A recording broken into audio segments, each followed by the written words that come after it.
So we've got this far that God, our conscience, has records which will be used against us. And it says that our good and bad actions have been put down in a record on the ledger, the giant plasma telescreen, and God will judge us from this record. This is one of the lies, right? And these are all flowing from the accuser in us, and the accuser's using the law and using the records, and the lie has records.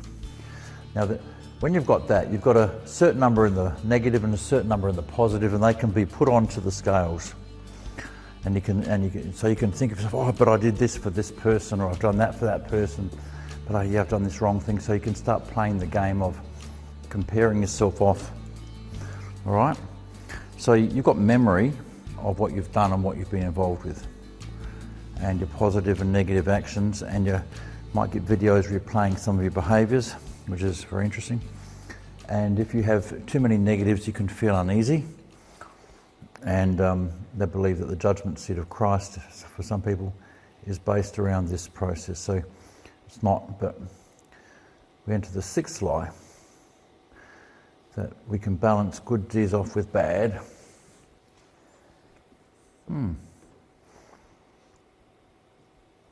I don't mind you trying to live well after living badly and after you've hurt people deciding to live well. But there's a process in us where we try and balance off and pay off what we've done, right? It's one thing to come to awareness that you've been hurting people, then live well, but there's this process in us where we can balance good and bad off. Or we can get even more creative, and what we can do is we can try and offload some of our negatives onto someone else. We can use projection. That's good. As a human race, we're pretty masterful. It's like God becomes human and we decide to kill him, and then we blame the Father for it. I reckon it's a genius move. Yeah, it wasn't us. And I know Dad wanted Jesus beaten up and killed. Yeah, Dad did it. Dad did it to his own son for us. Yeah, we didn't. No, it wasn't us. Much. See, that's one of these offloading. That's a projecting.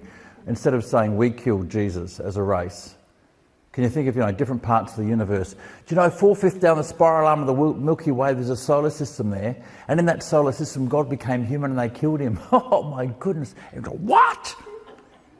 What they what? Yeah, and even better, they spent thousands of years blaming Dad for it and saying he wanted it. Really? Yeah, they don't even take responsibility for what they've done. What a race! Well, they even use nuclear weapons against each other. They kill each other, all sorts of things. They hurt each other for this thing called money that doesn't have any meaning. They hurt each other. And also, what a race. And we need to put a barricade around that lot and lock that in until they work out, don't we? And they're very dangerous. Don't let them through the universe. Okay. So, this lie is that we can balance good deeds off with the bad, that we can buy time or gain credit by our performance. Anybody recognising themselves as we go through these lies?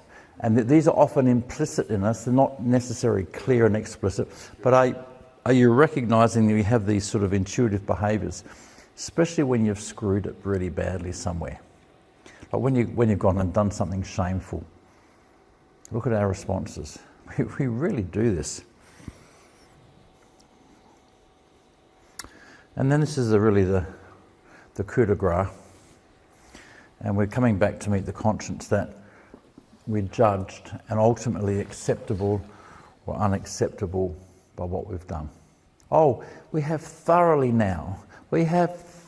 shifted and lost Father, Word, Spirit, and our eternal calling, the pre-creation purpose. We've lost personhood. We've lost the fact that we're children of God. And we're now out and we're like, hanging up there on a moral basis. It's become a huge way. We've lost a love story and thrown ourselves into a horror movie. Incredible what we've done. And that's because of this thing here. Now, what are we going to do with this conscience in us? And how do we function? Bruce, I've got the flow of life in me. I feel flow of life. I want to build and develop and make money, or I've got a desire for love and sex. I've got a desire for food in different formats, right? Can I just let my life flow in any way? Or what happens if my life flows without love? If my life flows without love, I'm going to create death. So the life of Christ, the beautiful life of Christ coming up through us, as it comes up through our darkness, will make death. Oh dear me. So don't we need the conscience, Bruce? No, not in that format. Well, how are we going to work this through? Well, what we need to do, this thing is sitting up and saying it's God or like God or close to God. We've got to dethrone it. Well, what's it going to do? Ultimately, the tree of the knowledge of good and evil is going to serve the tree of life. Who's the tree of life? Okay, if Jesus is in you, and he is, and you never put him there, and he's the tree of life, you're instantly on a relational, personal, ontological, family, sonship, daughterhood frame. We've got out of the moral frame instantly. So you're telling me, Bruce, that this knowledge of good and evil, if it's reframed and reordered in Christ, can serve that, yes, in a totally different way. Well, what will it be measuring, Bruce? And it's only the quick version. Well, it's going to be measuring whether you're walking in love, Bruce, and whether you're walking in life, Bruce. Oh, that easy. Yeah, very simple. But what about all these other laws? Well, that's not the deal. Oh. Okay, well, let's start by then just chopping this thing up a bit, because it's in the wrong spot. Let's bring it back. And what are we going to use? Let's use the good book to do it. Okay, let's use the good book, and let's use the Bible to bring this thing into order.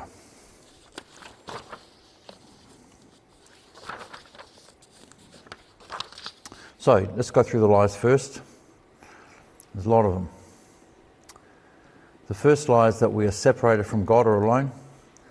Funny, that was what I was taught was the foundation of the gospel. Your sins, you're separated from God by your sins.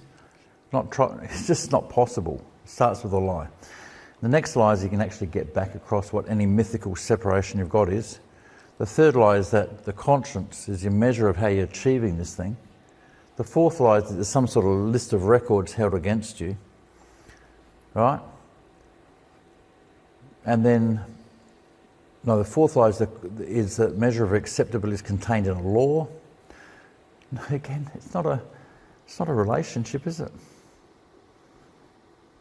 How many parents would treat their kids like this? Kids crap all over their parents. The parents love them.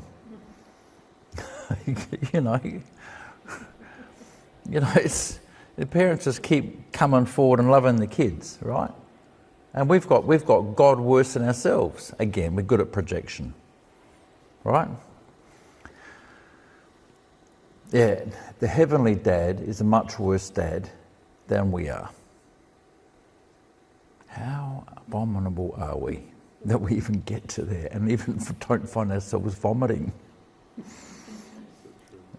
We've got the loving dad who made all things in and through Jesus and the Spirit. The one who loves us so intimately, the one who's so tender to each one of you in the holding, and me, in the holding of all our mess, and is bringing us forward, and is so loving, gives us total freedom. It's not going to control us, but it's going to bring us forward and hold us in our pain. And we've made this one who's so incredibly loving worse than we are as a parent. And the very fact that we don't even find we've got a large feather down our throat and vomiting, projectile vomiting about how sick we've made this, tells us how ill we are. It's a good reference point on how sick we are. Anyway, so lie 5, there's records. Lie 6, you can actually, you can earn it, pay it back, and the lie 7, the big circle. So let's pull this thing down.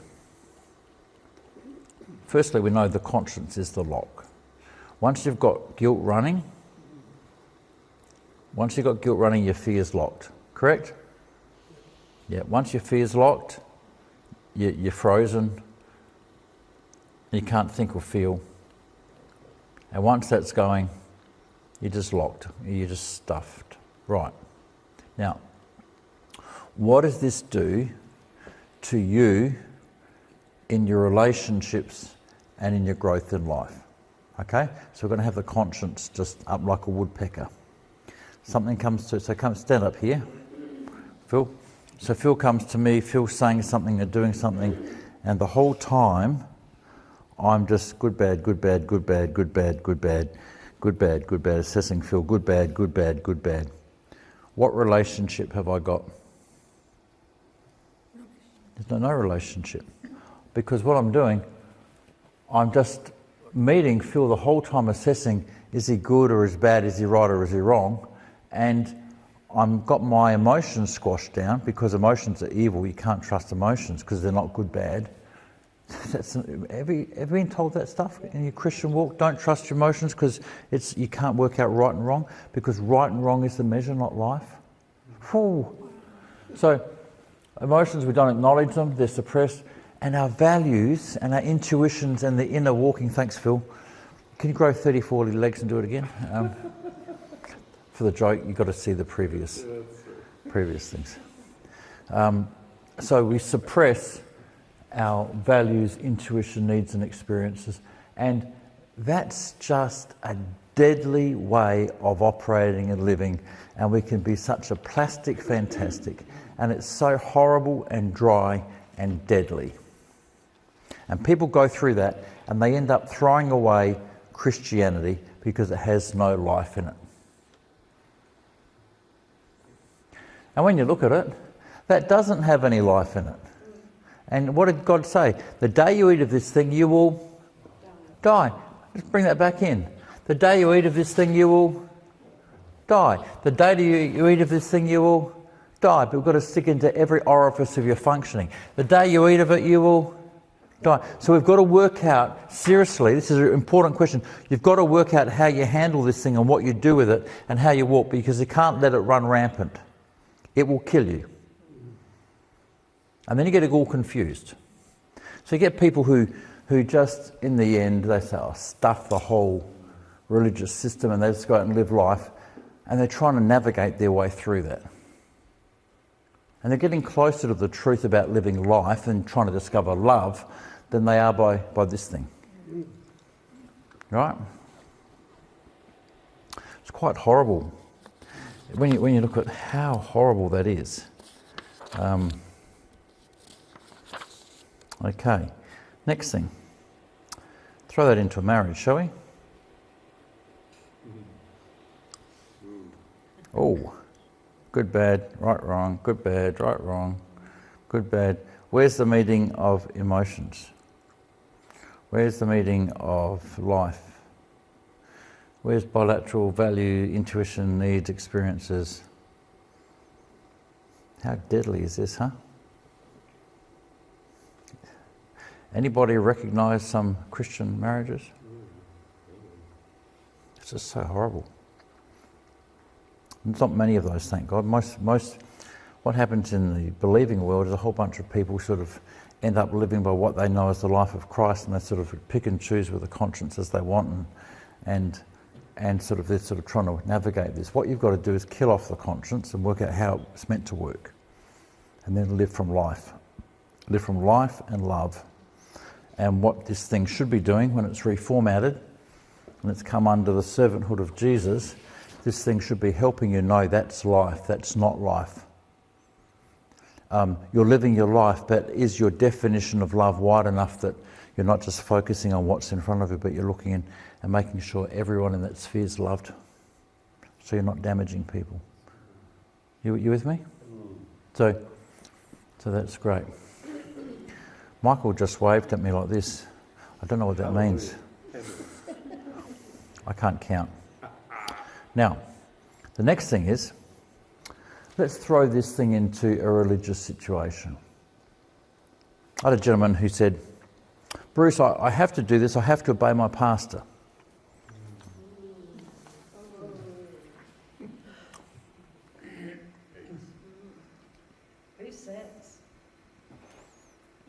What do you do? You see, you've not only, what you've done is you've not only deified your conscience in your own head, which is the tree of death, you've now taken that and brought that over to God, and you've now got a pastor or a God representative sitting there, and you've handed your own sense of internal process over to someone else. This is Jim Jones. This is how it happens. So you go, oh wow, so the conscience, if it's very powerful in me, and if it gets externalized from me, listen to that word, if your conscience gets externalized from you, and this now becomes tied to some pulpit or some cult leader, they then, because I've given them over my conscience, they get power over me. That's how it works. Does that make sense? So simple. Anybody not understand it? Can you see it? So again, the conscience, if it's externalized, can really, really, really hurt us. It's just so terrible when it gets going. Okay. Now, when we're undoing this, that even becomes more difficult, because the people who have been hurt, and they have been hurt, they have a long way back. Because when you've been in a cultish situation and you've handed your conscience out, you actually think God's the one who's been accusing you or dealing with you through that leader. So it leads to a terrible ability to trust yourself. So the people have to be able to bring that, their own reference of right and wrong has to come back to them and be disconnected from the cult leader, and that takes a lot of effort of them. And then they have to do little steps of trusting themselves. And then they have deep rage over what's happened to them from these people. It's a long way back, and not easy at all for them. So I have a lot of compassion on those people. It's a very, very, very difficult walk. So we've been looking at the conscience then from a number of things, and we've said, what do we do with this thing? It was put into the human race by Satan, the accuser. We have our own internal accuser. Yet the gospel is not about your conscience. And Christianity is not about following your conscience. Like people say, Jiminy Cricket, follow your conscience, or you can join the Freemasons and have a conscience-based religion. Right? But Christianity is about walk with a being in you. You're driven into relationship with somebody on the inside of you. So what are we going to do? We're going to talk about renewing the conscience. Now, with this flesh-based reality of this model of the of this in you, we've got the conscience fits beautifully into our flesh, and the conscience fits beautifully into our religion. Now, come back over here. Does the conscience fit beautifully into your understanding of God holding all things together? Does your conscience fit at all into this? The only place your conscience fits is in darkness, because it's operating without love. You go, wow. It also then starts fitting down here in this darkness in us, that this is the religious little circle we've spoken of before, which is self-defined religion, which is a great darkness in us. You go, wow, it feels so clean at times when you follow your conscience. It feels so clean, it feels so proper, but there's something sterile and deathly about it. All right? But you can feel clean. Relief. So we have to find our way forward in this. So and one of the things that we will do is talking about coping with guilt, because that's what is required for some of us as we get through this.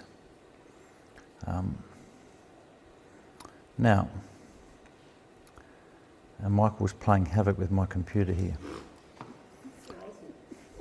So his psychic powers to influence the keyboard. The scapegoat to all scapegoats.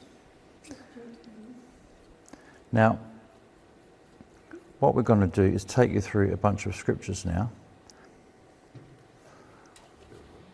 Level 1, undoing the one that locks your fear.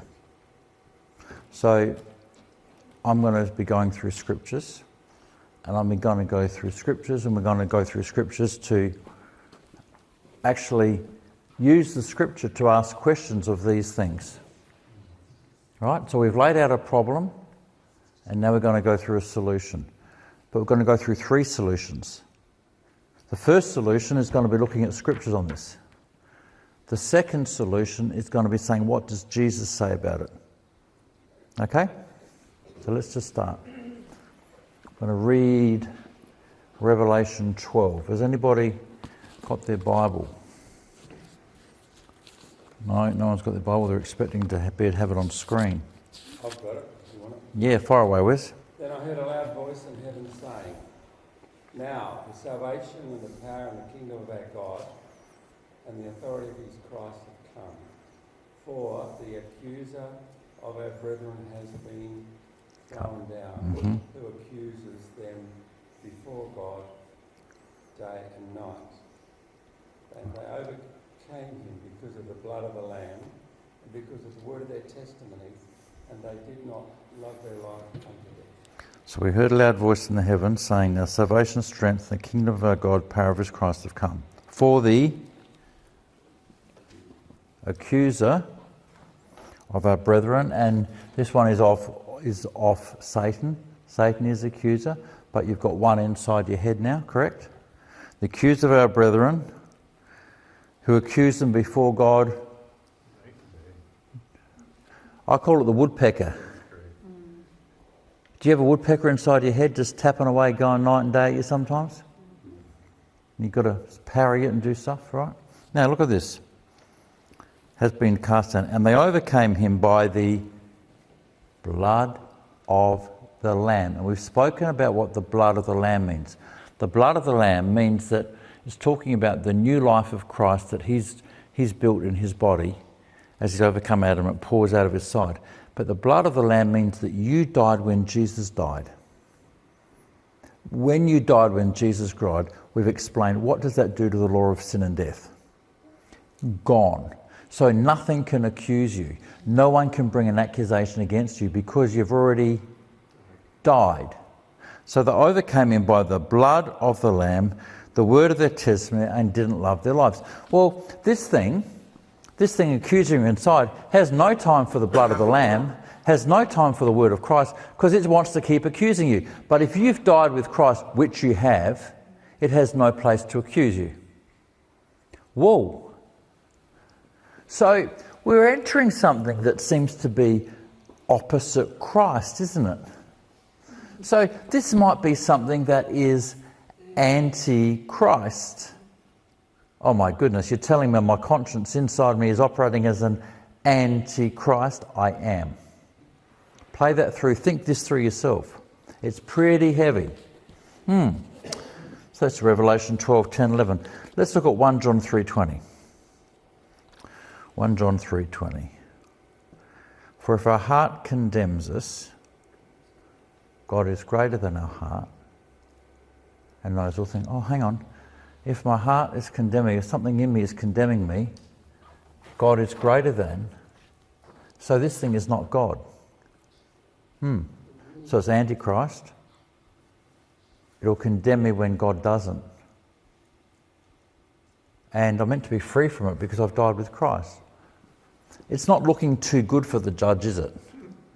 Seriously, it seems good when we're sitting under the accusation and fear, but when you start putting scripture back against this thing, it's starting to dissolve. All right, let's move forward. Hebrews 10:22. And this is one I like. Let us draw near. This is about to Dad and Jesus. Let us draw near with a true heart in full assurance, having no fear, right? Having our hearts sprinkled from an, what does it say? Having our hearts sprinkled from an evil conscience. What? An evil, guilty or accusing conscience. Well, how is this thing evil? When it's contrary to Jesus Christ. So when it's antichrist, when it's opposing Jesus, it's not right. No, it's not. So when it's accusing you, it's against Jesus. Oh my goodness, but this is happening all the time. Yes, it is. Wow. Does this do your head in? It should.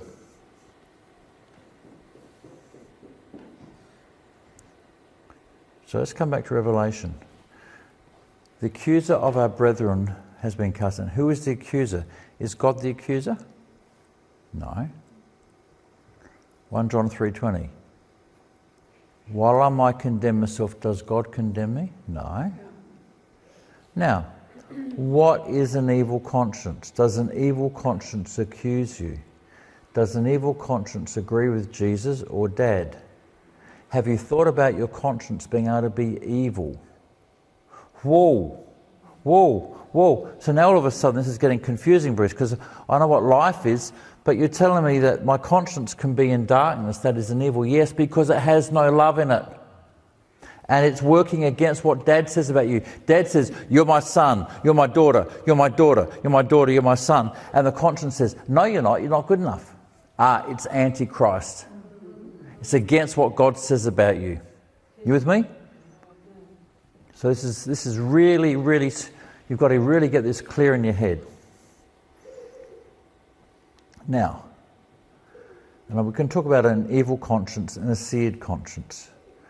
An evil conscience, a seared conscience is when you don't know anything. You just burnt your conscience. But an evil conscience is one that opposes Christ and his work. It opposes the finished work of Christ and the grace that comes to you in the life of Christ. That's evil. It's the rejection or acceptance of himself and his work that Jesus redefined sin around, and that's going to be level 2. We're going to work on that. And I've written here, I find that many Christians who are struggling with their lives are struggling with an evil conscience, something that accuses them. It is torment because they believe it's God that's condemning them. But God does not condemn you. Now, if you don't separate this, right? If you don't separate that from who you think God is, you're caught in these lies. Right? Lie 3. Our conscience is the way back, or we're obeying it, we can climb back. Or it's God, or close to God, or right. Your justification with God is not through your conscience, it's through Jesus Christ. And your conscience will be accusing you when God doesn't. Well, if the conscience is saying, you're no good, and Dad says you're my children, that's evil. But we know it is because it came from Satan, the accuser. And yet, why do we hang on to it?